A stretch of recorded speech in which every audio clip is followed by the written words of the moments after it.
So, when I'm working boxing, my main thing that I don't want to get hit is in my face. Okay, I've been doing this a long time. I've had many fights. Try not to get hit in my face too much. I want to stay pretty. So, I always keep my hands up.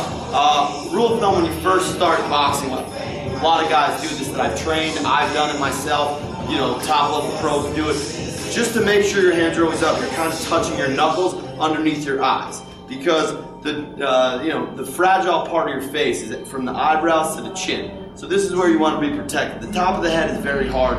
Again, nobody wants to get hit, but it can take a lot more hits than the rest of your face, which is fragile. You have your orbital bones, you have your nose, which is very sensitive, your lips, which will cut easy, the eyebrows, and of course the chin, where if you get hit in the right spot, you're disconnected from your senses. So, just make sure you always want to keep your hands up. Right, elbows in tight too. If you keep the elbows wide open, this is no good. My chin is tight. So the elbows tight, my knuckles are by my eyebrows always. And I always just, as I move around, I just kind of touch my face to make sure that my hands are staying up.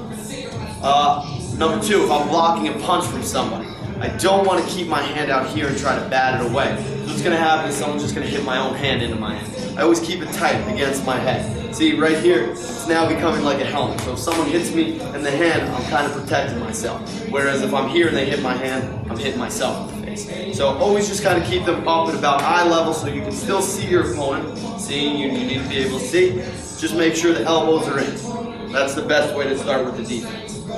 Perfect. And is there a difference when you hold your hands for boxing versus for fighting, when you don't have as big of a glove to defend yourself? To a degree, yeah. There's different ways too. Also, as you begin to progress in the sport a little bit, sometimes you want to lure a guy in, so you're a counter puncher. So you might drop your hands because now you're used to moving your head side to side and getting out of the way and dodging. And those are all things that, you know, as you learn, you start learning the slips, you start learning the rolls, the ducks, everything with that. But the main thing, best thing to protect yourself is here, because if they're just hitting your arms, they're not going to hurt your face. So this is the best way. Keep the hands up, you won't get hit. You might make a mistake, slip the wrong way, then you're getting clipped. So, is there a way to protect from the uppercut? Because the uppercut's open, right? Oh, the uppercut, yeah, well that's why I said you always keep your elbows in, because if I'm keeping my elbows wide, guys keep their hands here, the uppercut's there. But if I'm keeping my elbow in and I'm turning to the side, this is now closed off. My elbow is blocking from the uppercut always.